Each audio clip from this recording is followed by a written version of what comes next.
Hi everyone, Mike Smith here.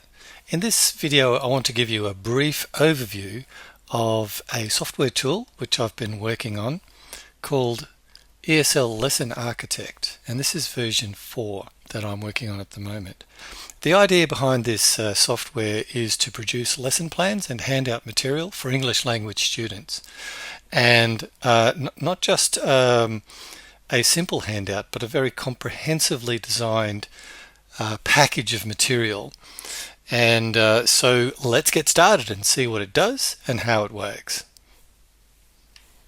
Okay, so the idea is that we want to produce a package of materials which consists of a theme or a topic, which then determines the vocabulary or lexical items that a learner might need to cope with that topic. So choosing a theme, and then also choosing a grammar point or a linguistic focus, and then also choosing the target level for the students. So as you can see here, the topic is travel advice.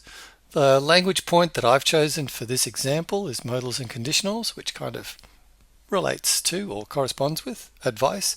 And then I've designed this lesson or selected it at CEFR B1, sort of low intermediate, which is where my class is at the moment. And the idea then is that given those three inputs, the software creates a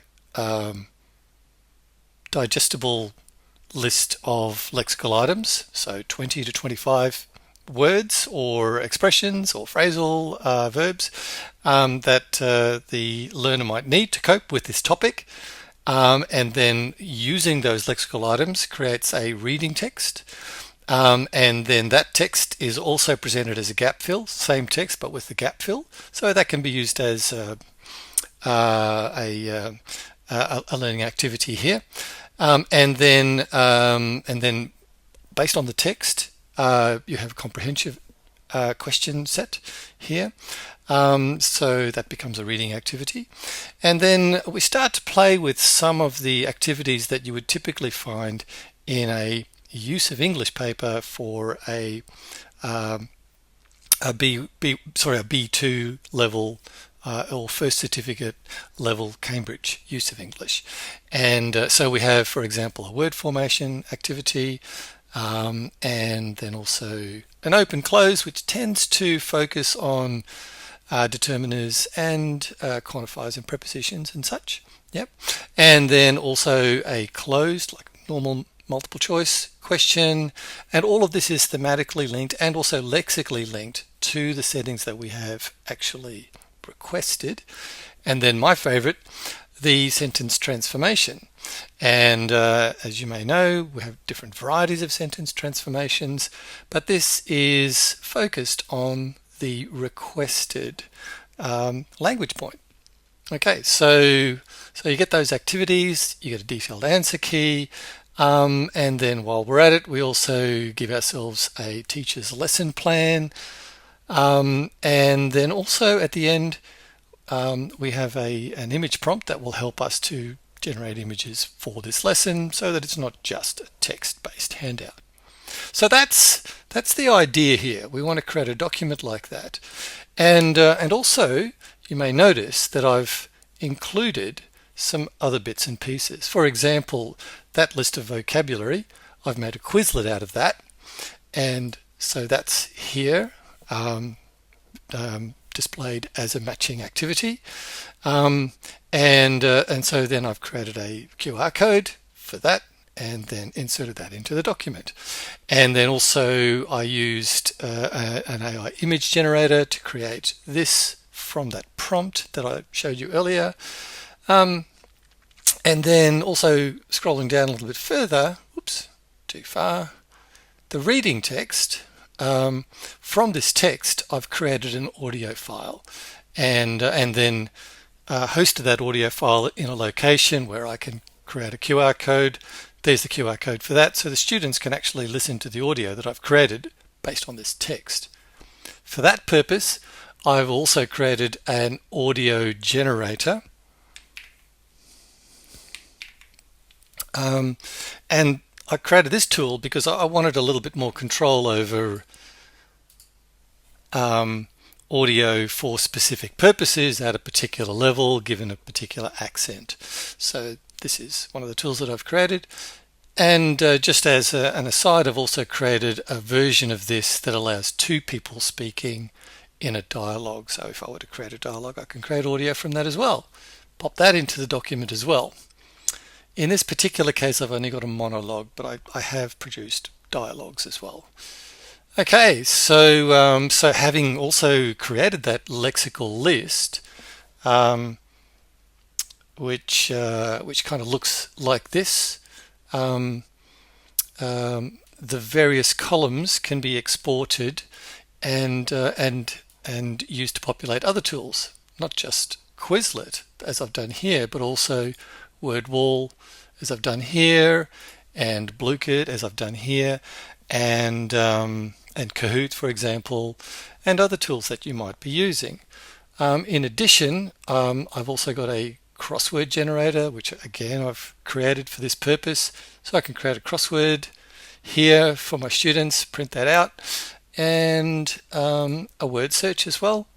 Word search here, so I can print that out. So I can create a little package of files here, and allow the student to exercise the lexical items in a number of different ways, and repeat that process so we get a really strong foundation of Lexis, and then that allows them to deal with the reading text and the other activities more successfully. So by the end of this, the students are very well placed to cope with the combination of lexical and grammatical tasks that we've set at the level that we've set. So this is this is the aim, is to produce this set of materials, and that's what this tool does. So next I'm going to just demonstrate how easy it is to use the tool. Okay, so this is what the ESL Lesson Architect version 4 looks like. It is software hosted on a prototype development environment, so it's a little bit buggy at the moment, but I'm using it for teaching now, so that's great.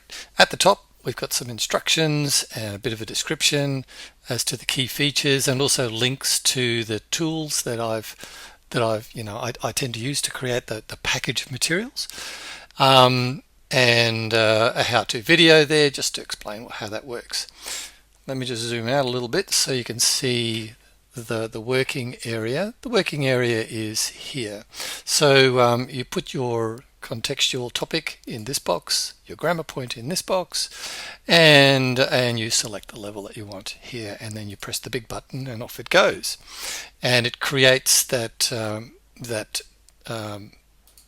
content that we then pasted into a word processor, and then added footers and other items here. But the guts of this was created by this tool, and that's this markdown file that you then paste into a word processor.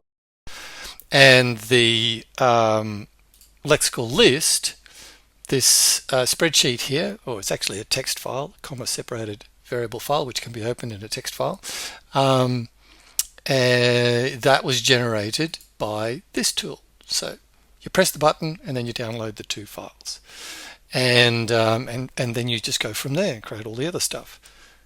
So let's just see how fast this can actually work to generate all that material. So I'll pop over here. Okay, I've got this one ready to go. Now, as I mentioned, it's a prototype, so sometimes it throws some errors. That's okay.